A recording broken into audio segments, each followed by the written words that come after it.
What did I say about AAA games? Something about being shareholder friendly and having low expectations? That's the kind of thought process you have when you take the initiative to see the new video games on the market. We look at them, we analyze them, we follow up on them, and then we learn from them. This time we follow up on the games we looked at between January and March of 2015 to see how they evolved, the new content, the community, the problems with the games, and if they were addressed or not. Have they improved with time? Or have they become worse? As always, this is not a review of these games, but a look at how they evolved over the past few months. Grey Goo is one of those casual mobile games, or at least you would think so going by its stupid name.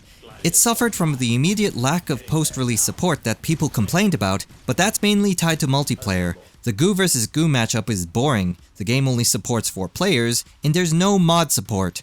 Without that, the legacy this game will leave behind will solely depend on the developer balancing the game and fixing its technical problems. Did they do that? No. No, they didn't. They released one balance patch, and that was on March 24. Everything else was just minor fixes like hotkeys or fixing animations. Many players were very vocal about the major problems with the game, like players abusing a disconnect exploit in multiplayer and prioritizing fixes to the map editor over addressing actual gameplay problems. The developer is very slow to release patches as well. Terrible post-release support overall, and it's about to get worse. Petroglyph Games laid off at least 20 people, according to an article by Gamasutra. They had trouble financing their day-to-day operations, which I can only assume is because their game sucks, and they didn't do enough to make the game suck less. The people who bought the game are fed up with them, and they just stopped playing. This game is dead. What I'm taking away from this is that a community for the game was there. They were willing to work with the developers to make it an outstanding game they can encourage others to play. The developers were former Westwood employees. They worked on Command & Conquer. They had that going for them, but they pissed away the reputation and goodwill they had, and now they're irrelevant. Dying Light is a AAA console game, but a fantastic PC port. The first few hours feels like a breath of fresh air. Any longer than that, and you begin to get the same feeling of handholding you get from other AAA games. Multiplayer was already being restricted thanks to the game defaulting to single player only. It had problems with AMD hardware, but that seems to be resolved by now. The planned DLC is out, and the modding tools are out, so how is it now? I tried to play Be the Zombie mode once again, and as expected, I still can't get a game going. I couldn't play this mode when the game came out because, as I mentioned back then, everyone's game is single player only by default. You have to opt in to allow other players to invade your game. As stupid as it sounds, this is one of the things that Watch Dogs got right. Your game was public by default, and you could opt out if you wanted to play single player only. This default setting essentially killed the multiplayer portion of the game. The Bozak Horde was one of the pieces of DLC announced in the Season Pass, and now it's out, and it's terrible.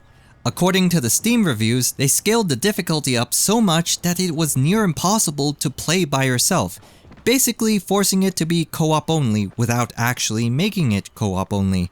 Throw in the rest of the DLC like weapons that are almost useless and a few skins, and you have a great example of why you should never buy Season Passes for DLC. They also announced a standalone expansion called The Following, available for free to Season Pass holders or $15 for everyone else.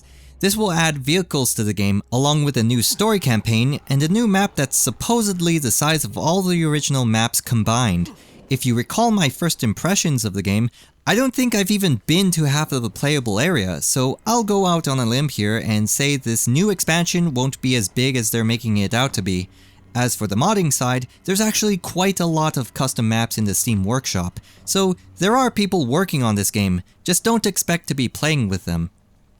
My expectations of this game was low, and rightfully so.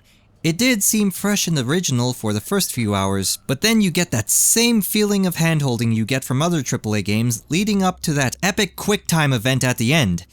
At the very least, it works as a PC game.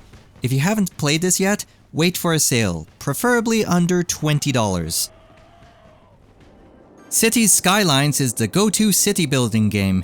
It's like they looked at the recent SimCity game and decided not to do any of that.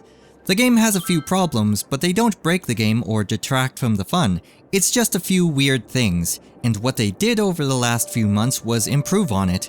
The new expansion to the game is called After Dark. It features a new day-night cycle that allows for businesses to operate at specific times of day. It also adds a bunch of new things like prisons, taxis, dedicated bus lanes, and bike lanes. If you don't have the expansion, they added the day-night cycle to the base game, though only some of the new options are available here, like the solar panel only working during the day and the budget settings for day and night. I find this feature a bit annoying because everything becomes harder to see, especially when you're trying to bulldoze stuff and change the area. Fortunately, you can turn this feature off. The Steam Workshop has lots of stuff available, new starting maps, new buildings, vehicles, intersections, like new everything by the community. It can be overwhelming to go through all of this content, so I'll just leave it there. This game is awesome. The best case scenario is EA looking at this game and learning from all of their mistakes, from the faulty underlying gameplay and not addressing it, to forcing multiplayer and then lying to people about it. But every time I think about EA these days, I think, what are they pulling this time?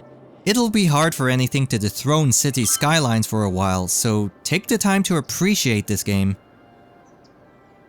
These are the games I looked at between January and March of 2015. Next time, we'll follow up on the games between April and June. Thanks for watching!